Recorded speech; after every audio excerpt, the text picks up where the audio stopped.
don't know if I should even be writing this.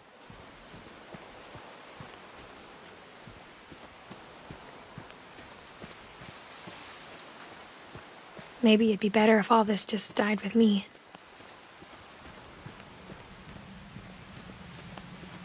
But I thought you should know about your family.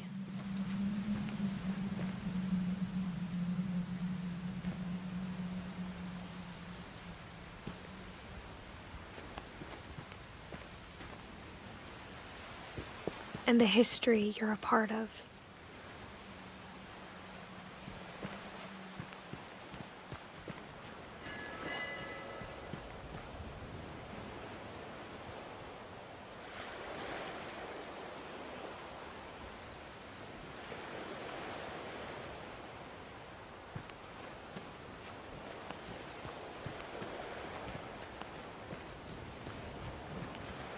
Though to be honest, I feel as lost as you probably do right now. I think the people in these stories believed them, for what that's worth.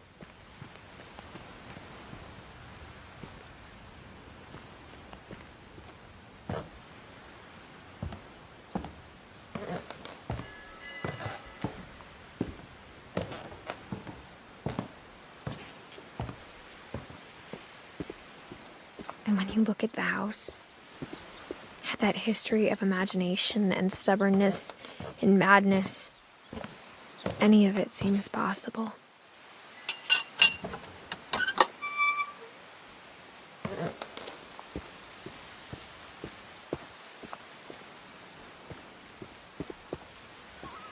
I think we've been surrounded by death for so long, we've just gotten used to it.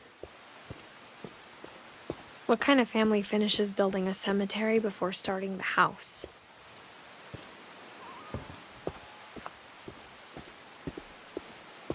It's embarrassing for me to admit this, but the pet cemetery made me more uncomfortable than the human one. 3 of the gerbils were mine, and 2 had been my fault.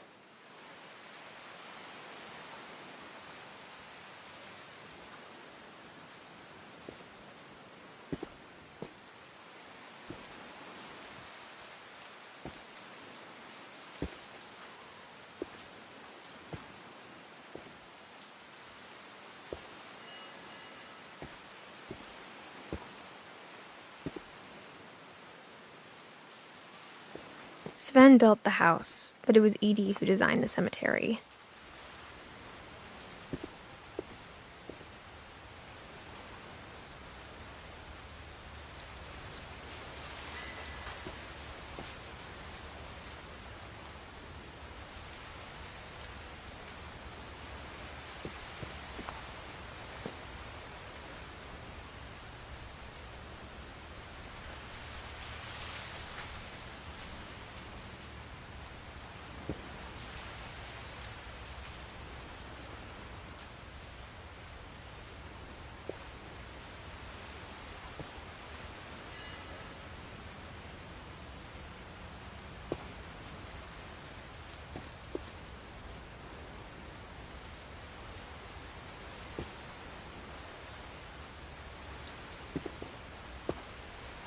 I'm sure Odin's monument had been Edie's idea. My mom was always trying to move on, but for Edie, the past never went away.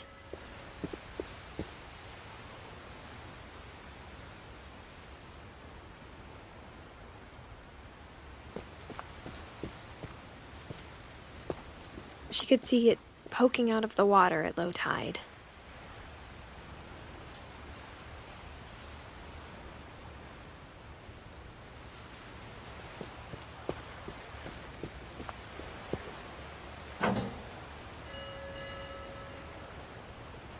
Edie said she dreamed about the old house every night.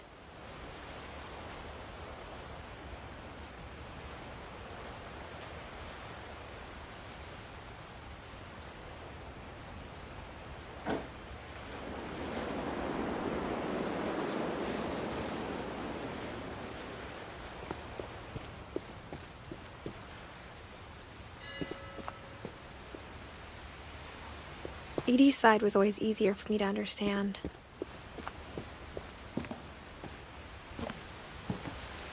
But the older I get, the more I can see where my mom was coming from.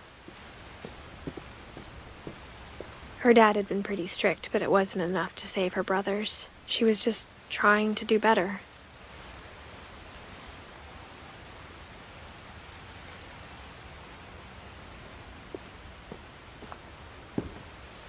She lost 2 of her brothers, just like I did.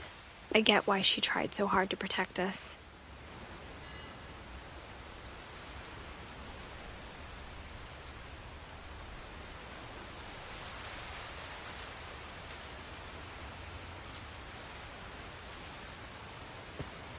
We never found Milton's body, so my mom insisted we were putting up a monument, not a tombstone.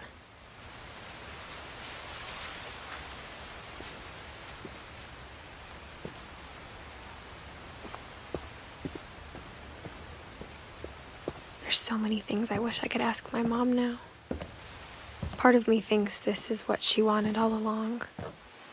For me to come back someday and find everything out for myself.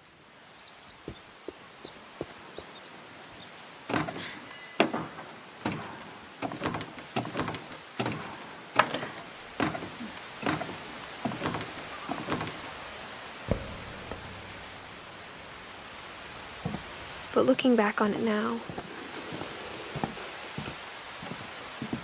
if she told me there was going to be so much climbing, I never would have come when I was 22 weeks pregnant.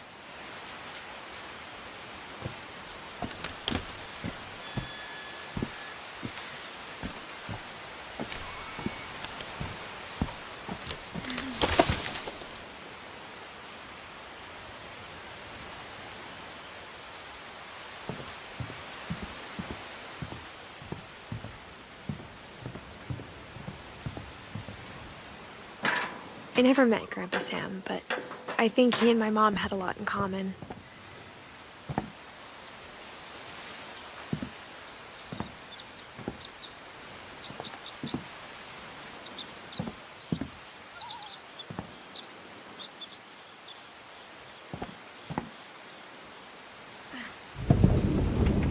They were both pretty intense.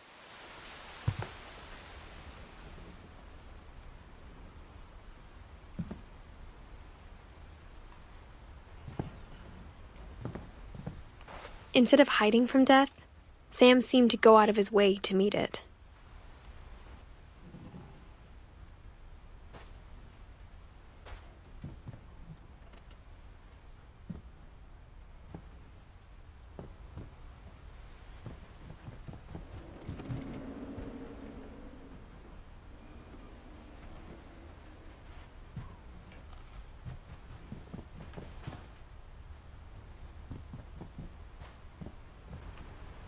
Sam spent his life shooting photos, but Mom said he got nervous being in front of the camera.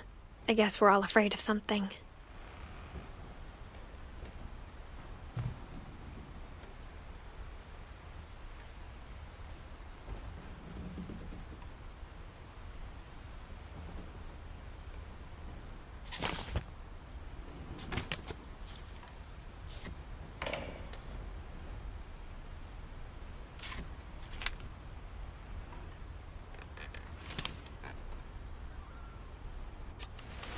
Dawn, I promise, you'll never forget this weekend. Yes, sir. These memories are gonna last a lifetime.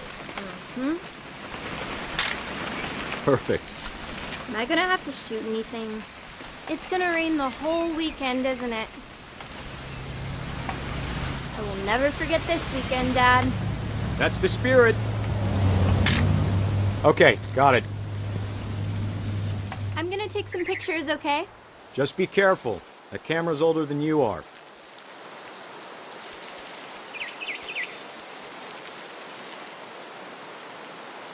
Definitely should not have drunk all that coffee. Hey! That's a keeper. I'm just saying, I'm not always gonna be here, Don. You'll need to remember this stuff, if you want to survive. I'll be fine, Dad. You know who else thought he was gonna be fine? Some guy who died. Dawn, I'm being serious. I know, Dad. You're always serious. Doesn't being out here make you want to chill out? Well, to tell you the truth, I haven't been out here in 20 years.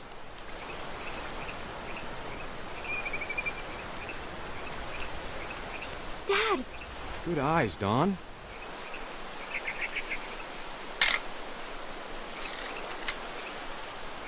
Before you take the shot, let me get a picture of you.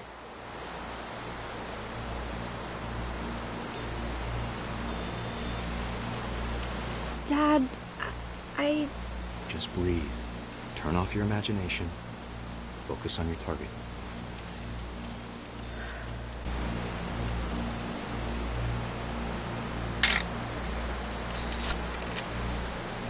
Let me get behind you. Do I have to do this? Dawn, you don't have to do anything. But if you want to survive, you'll need to be strong.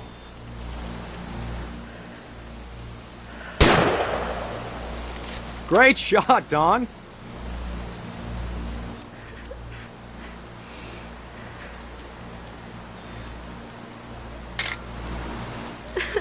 I'm proud of you, Dawn. Always remember that, okay?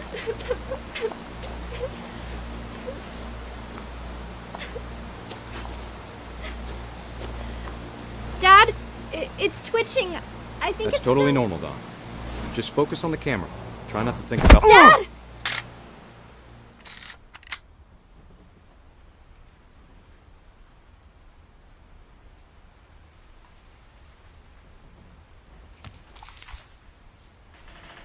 Of all these stories, that's the one I wish most that my mom had told me.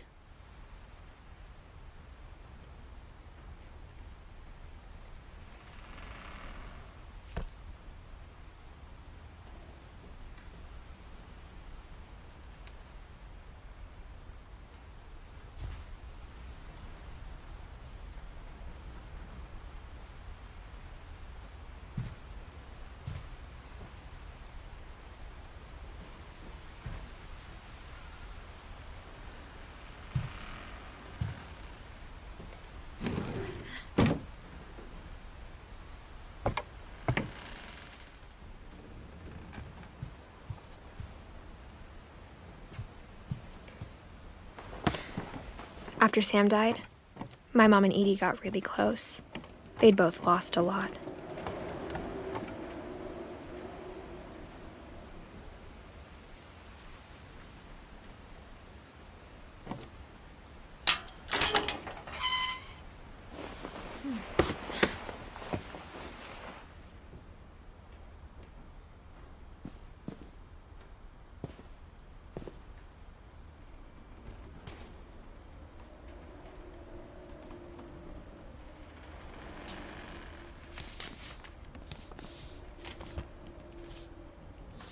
Dear Kay, do you remember the way Gregory used to laugh when he thought he was alone? Like something funny was happening, but only he could see it.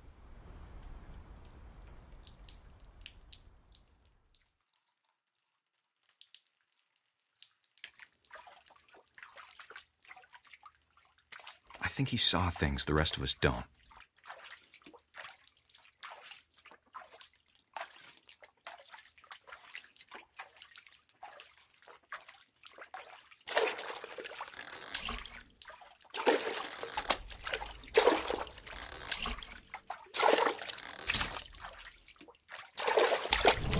Hand over, Gregory. It's time to... Hold on, sweetie. Hello? Sam, I told you I don't want to talk right now. I wonder what he saw. What his world was like.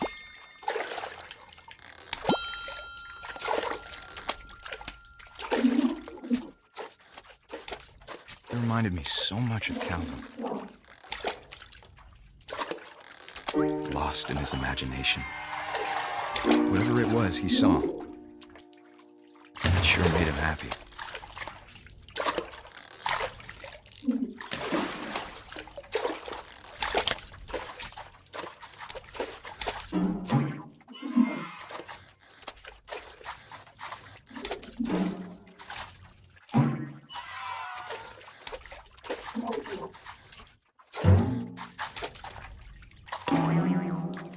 I know how silly it sounds.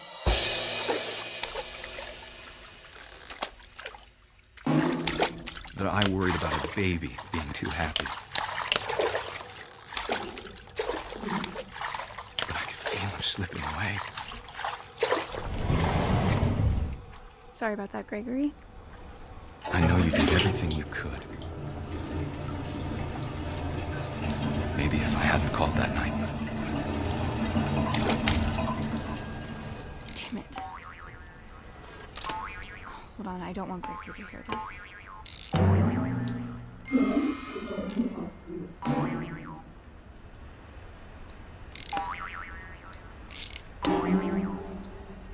I wish he could have told us about the world he saw.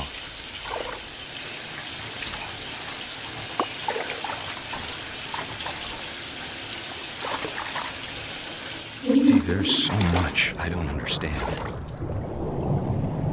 about Gregory. About everything.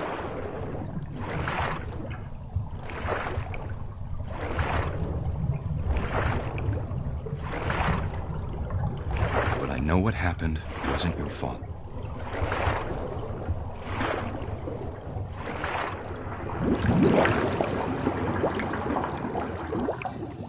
I'm sure he's happy.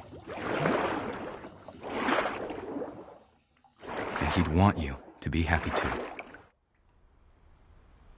Good luck, Kay. Love, Sam.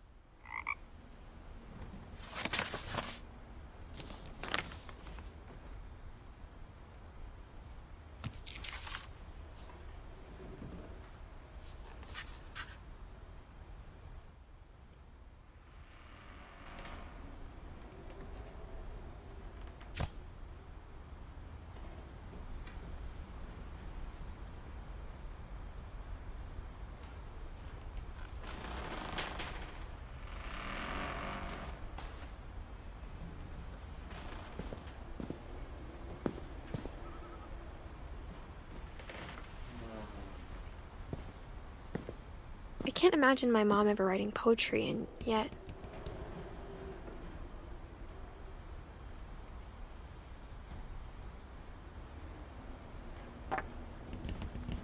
A poem for Gus, who always said the wedding was a bad idea. Our father never hit us kids, at least not very hard, before the day my brother said with teenage disregard that he'd be dead before he'd see a wedding in our yard.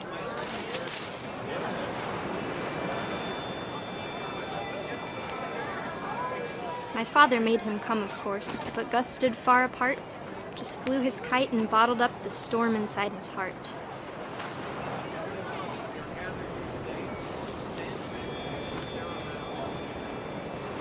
I tried to talk him out of it, but though he'd never met her, "We don't need a stepmom," were the words that I now remember. pronounce you husband and wife. You may kiss the bride.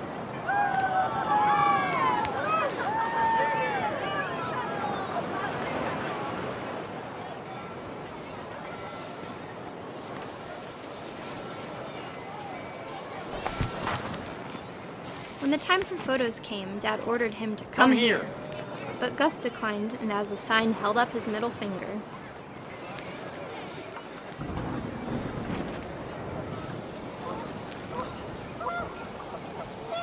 The wind picked up, and panicked geese appeared and quickly went.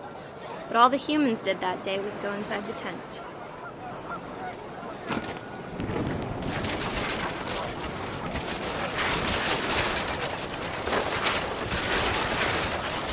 The rain came down in buckets then, but no one seemed afraid that nature might destroy the tent our dad had crudely made.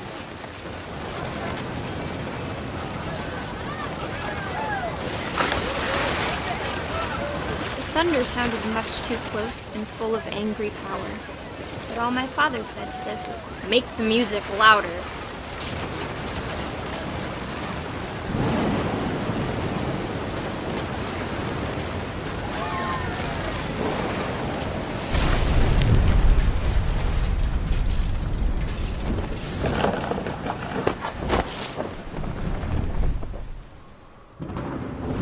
I wish that I could truly say I thought about you on that day. Out there on the beach alone, Just you, the wind, the sea, and foam. But I didn't. Until we found you.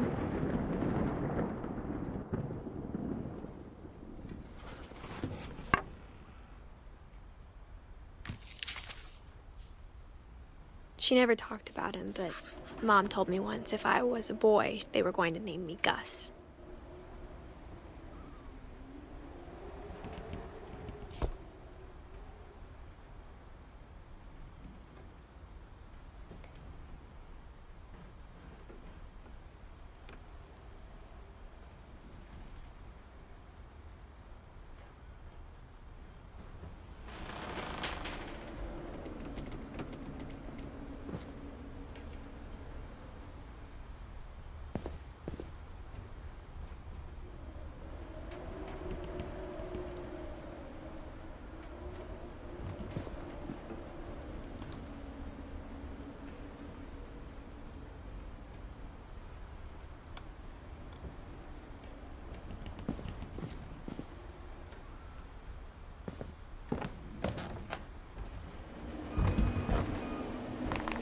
My mom moved up to the loft after her brothers died. At the time, it was as far away as she could get.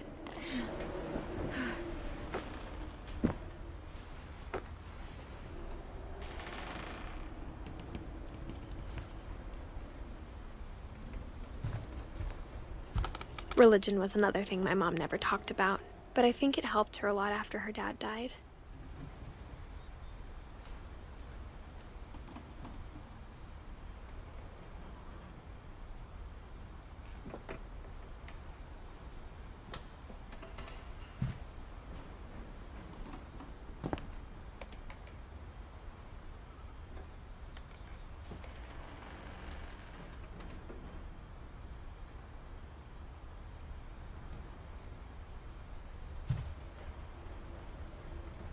She spent a summer building houses in Calcutta, where she met my dad, Sanjay.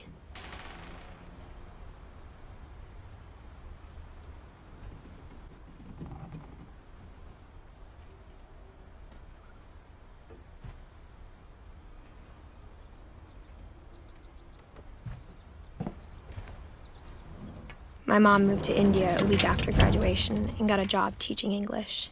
Louis was born a year later.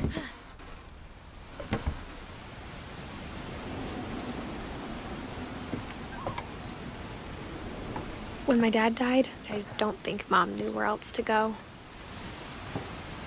I'm sure Edie was happy to have her back. And to see kids in the house again.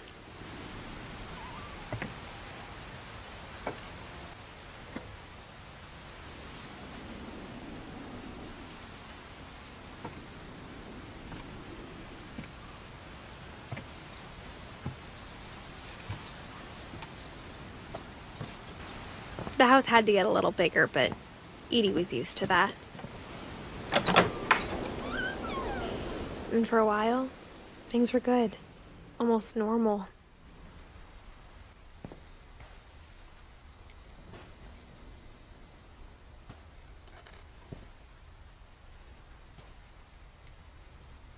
But it didn't last.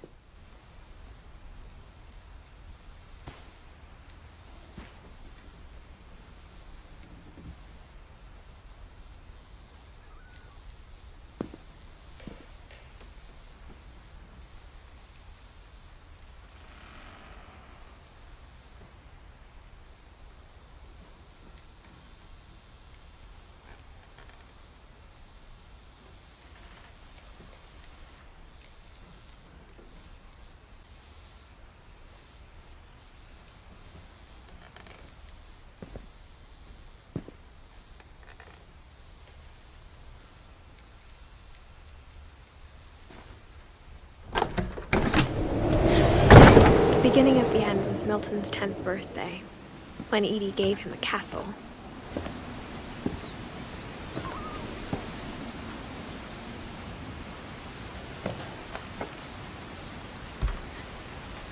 After Milton disappeared, the only thing he left behind was a room full of paintings.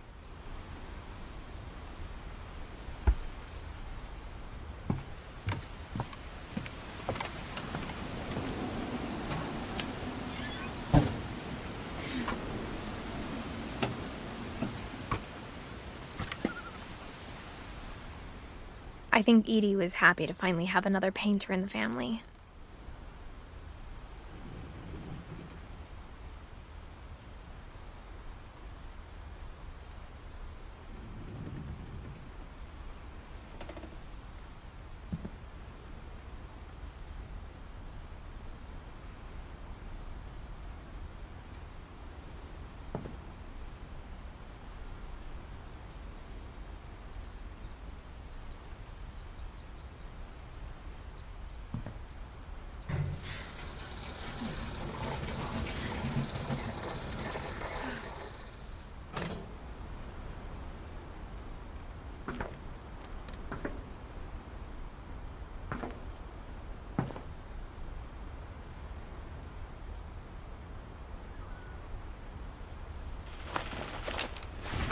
Milton Finch in The Magic Paintbrush.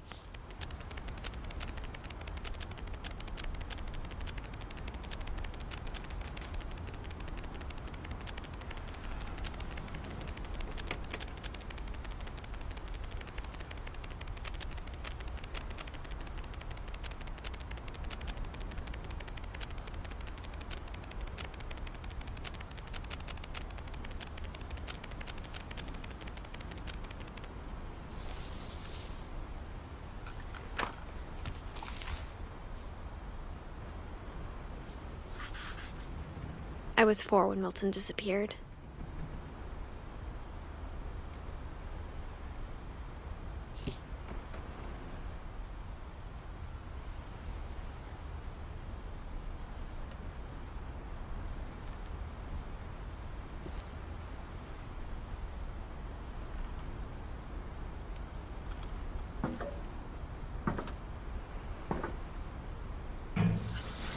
Mom spent months searching for my brother. Then she sealed the doors.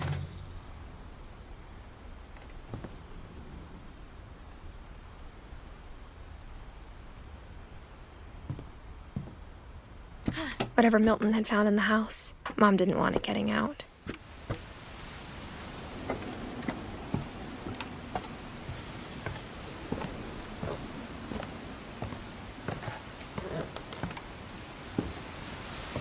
Mom definitely blamed Edie, but I think Louis blamed himself. After he graduated, he just spent more and more time in his room, until Mom got him a job at the cannery. Everyone always told me to stay out of Louis's room, except Louis.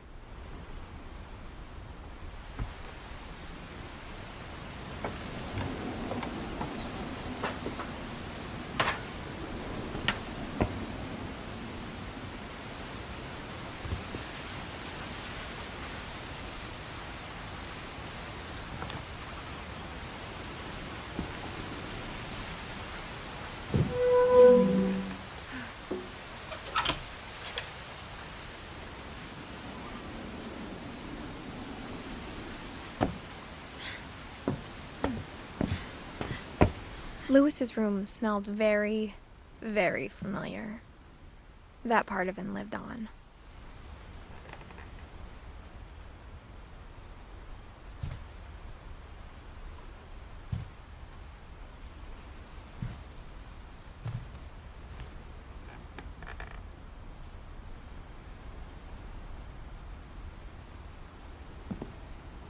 He was so proud of being Indian. I think for him, it was a way to be something other than just a Finch.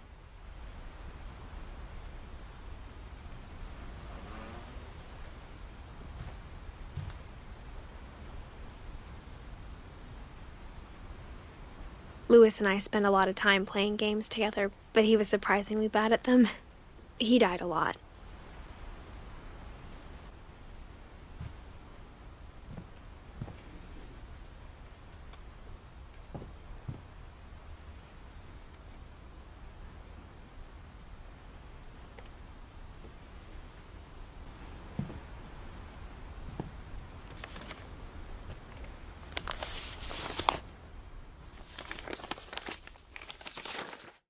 Dear Mrs. Finch, as Louis's psychiatrist, I can understand your desire for an explanation.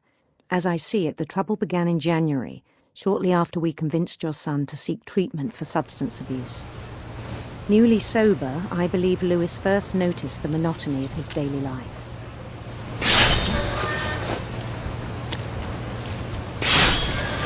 He kept working at the cannery, but he withdrew part of himself. In our sessions, I saw the same behavior. His mind began to wander. I asked him to describe it. He said he started small, imagining a labyrinth. He'd feel his way about. Then something moved. Bats and toads.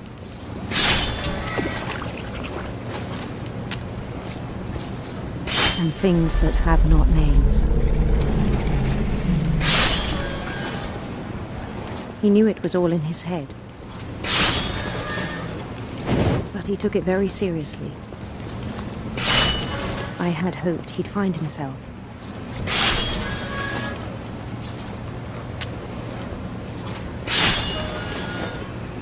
But he found something more.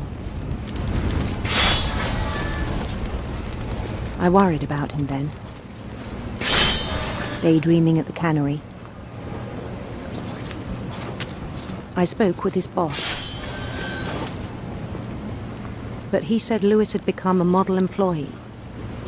Methodical, tireless, focused. Like a whole new Lewis. So I let him go on.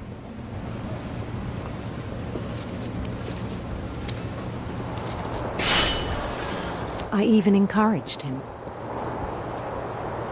It seemed very promising at first. He told me he'd made a new friend.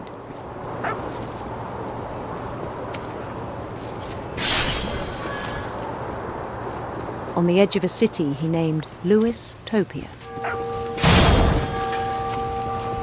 He built the city up slowly, brick by brick. Then he made musicians.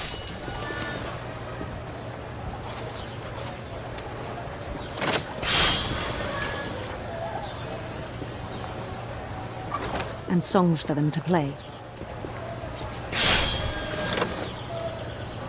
He talked about starting a band. And he was always humming something. Every day his imagination grew stronger.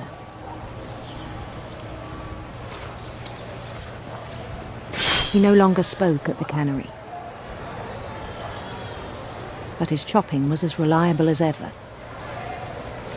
Then one day it struck him that all the cheering crowds, even the stones under his feet, were all in his imagination. So he could do whatever he wished.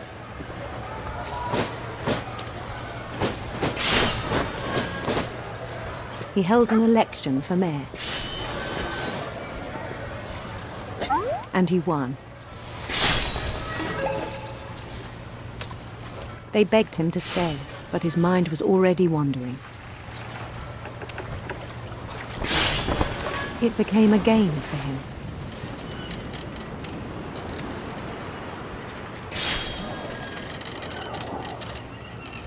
He'd conquer a city, then immediately push on. New Louisville.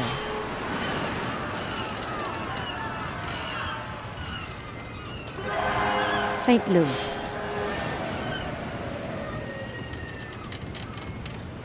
He started drifting away from our reality.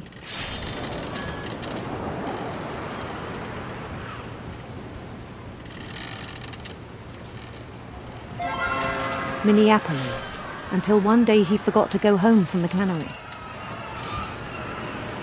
Even as his mother pleaded with him, part of Lewis kept sailing on.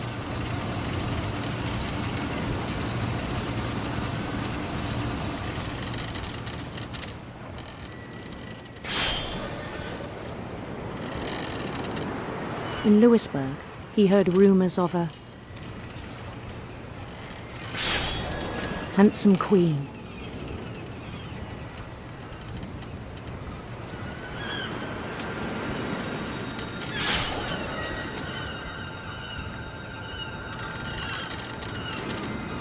The queen was on her own quest for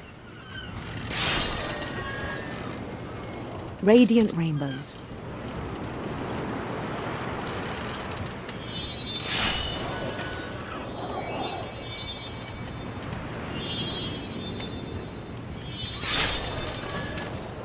He followed the sound of her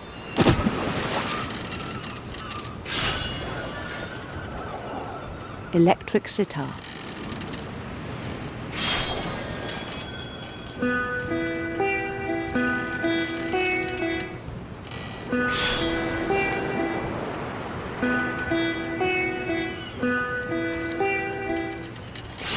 His chase led him to a golden palace east of the sun and west of the moon. Even then, his logic remained sound. He knew the world was all in his imagination.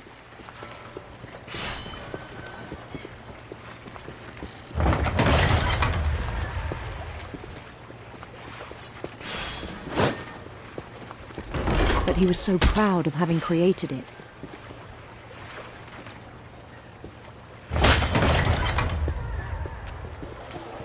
In his own eyes, he'd become something greater than a king.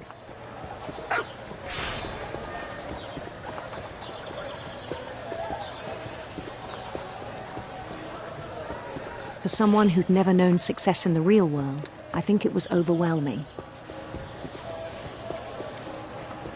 And then it struck him that the real Lewis was not the one chopping salmon, but the one climbing the steps of a golden palace.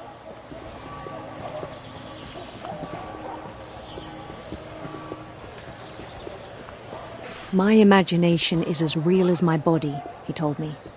It was hard to argue with him.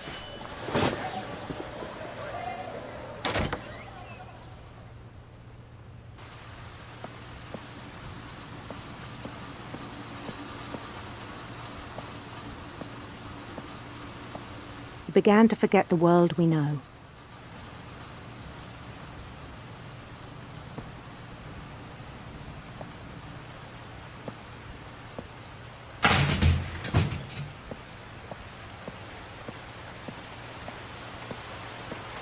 I think it pained him to remember Lewis, the cannery worker.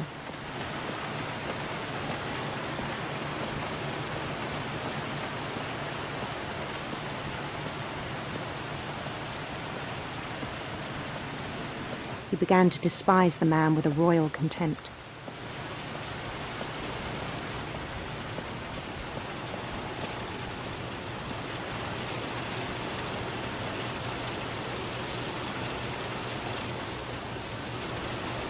I still thought I could save him.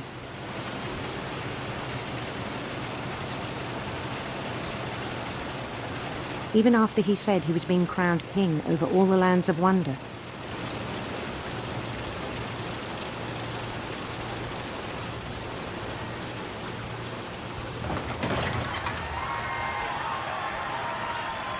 The palace would be packed with his companions.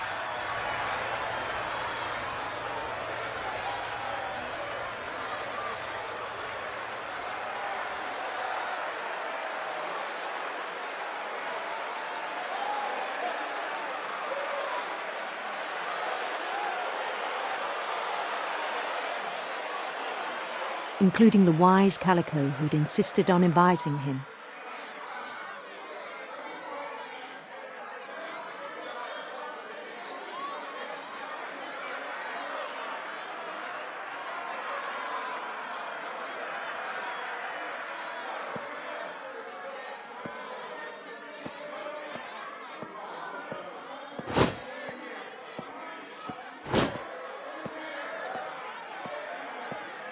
His queen waited, holding his crown.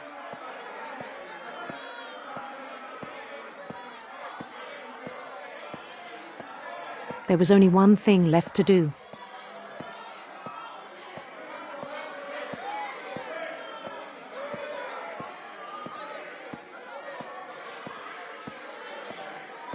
bend down his head.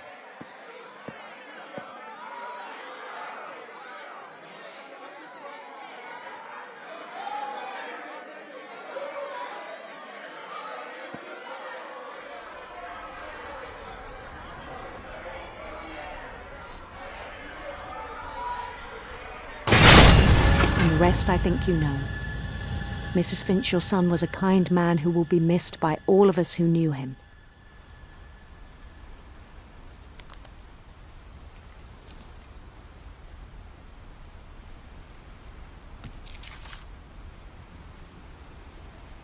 My brother was really cool. I wish you could have met him.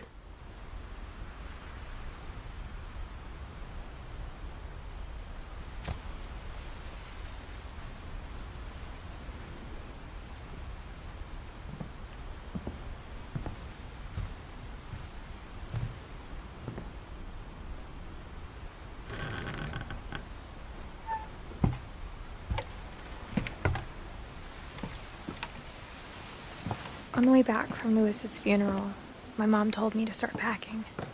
She waited until the day before we left to tell Edie. I'm not sure if she wanted to make it easier or harder.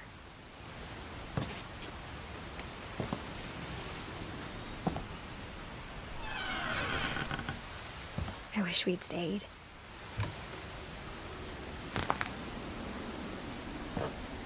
But I understand why we left.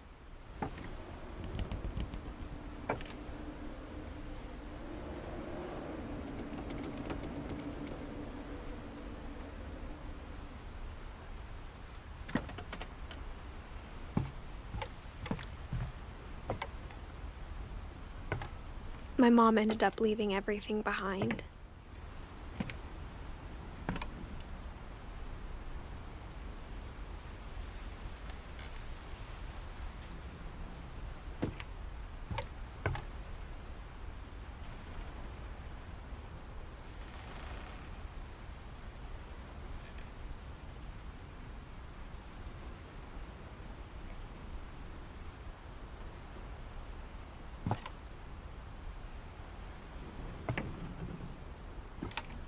What happened that night had been coming for a long time. Maybe it should have come sooner.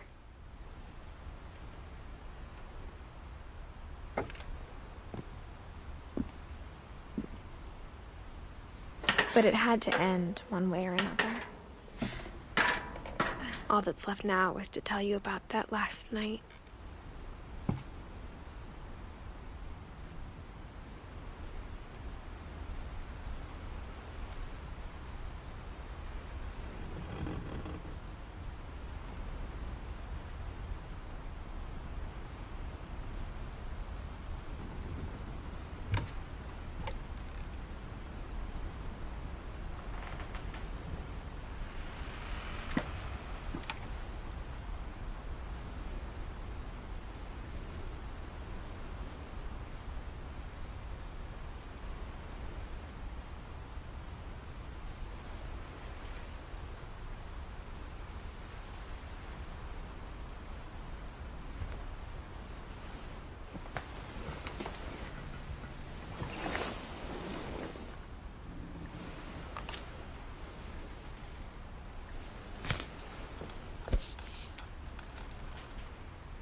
That whole last day, Edie just watched us pack and didn't say a word. Until supper, when she raised her glass and said, "To our final night together, and all our final nights apart." Grandma, you know what I said about alcohol. Some of your medications are very Edith, specific. I left a present for you in the hallway. Why don't you go open it? The grown-ups have to argue now. I'm sorry, you're right. We're all leaving tomorrow. Let's just enjoy our last... I'm not leaving. Edith, you're excused.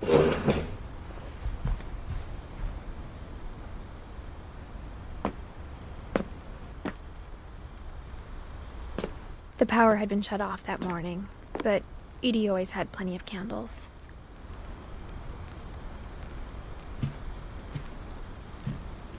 When my mom sealed the library, I don't think she knew about the other entrance.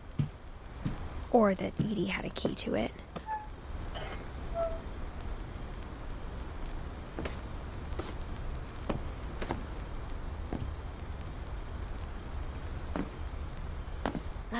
you're afraid of isn't going to end when you leave the house. Edith has a right to know these stories. My children are dead because of your stories. I think it's best if Edith and I leave tonight.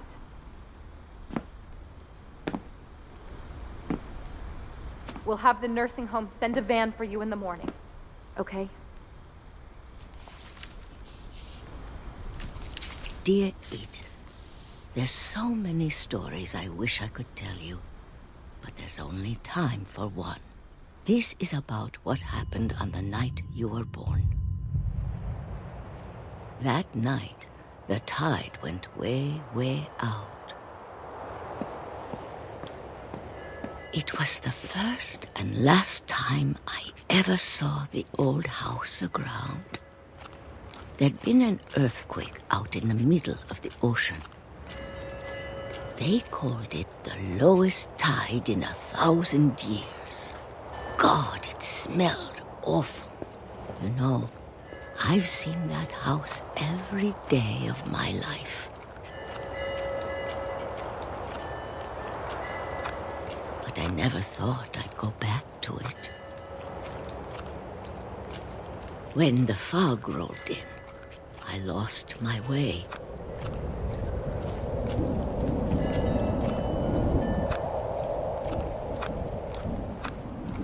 I got turned around.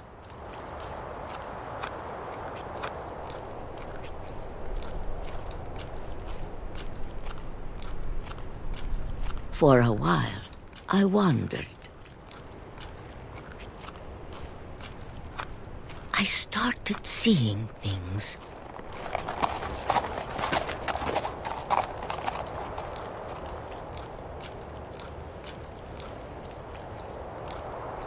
Things I'd forgotten had ever existed.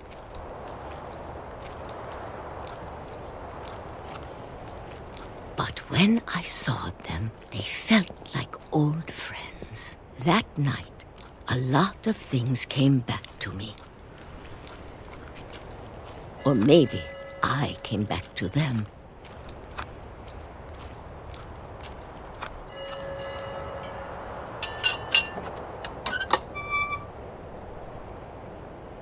Things I can't explain, but that I need you to try and... Edith, what are you doing in here?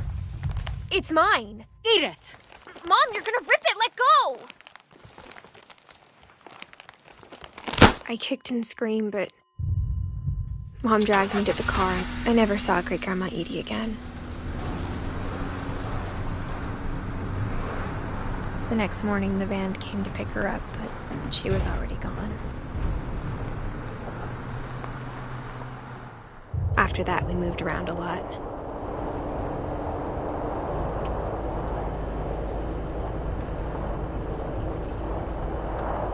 We both tried to make the best of it.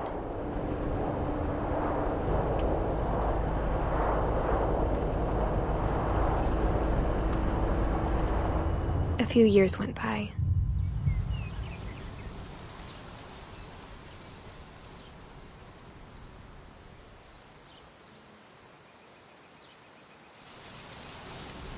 My mom didn't like to talk about it. But she started getting sick a lot. The rest happened pretty quickly. She got better for a while, and then she didn't.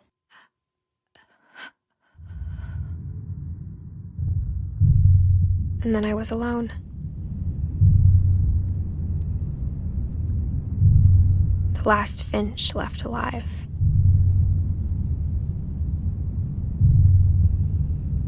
Until I found out about you. I'm still not sure what to tell you about all this. If we lived forever, maybe we'd have time to understand things. But as it is, I think the best we can do is try to open our eyes. And appreciate how strange and brief all of this is. This journal was supposed to be for you. but now I hope you'll never see it. I just want to meet you and tell you all these stories myself. But I guess if you're reading this now, things didn't work out that way.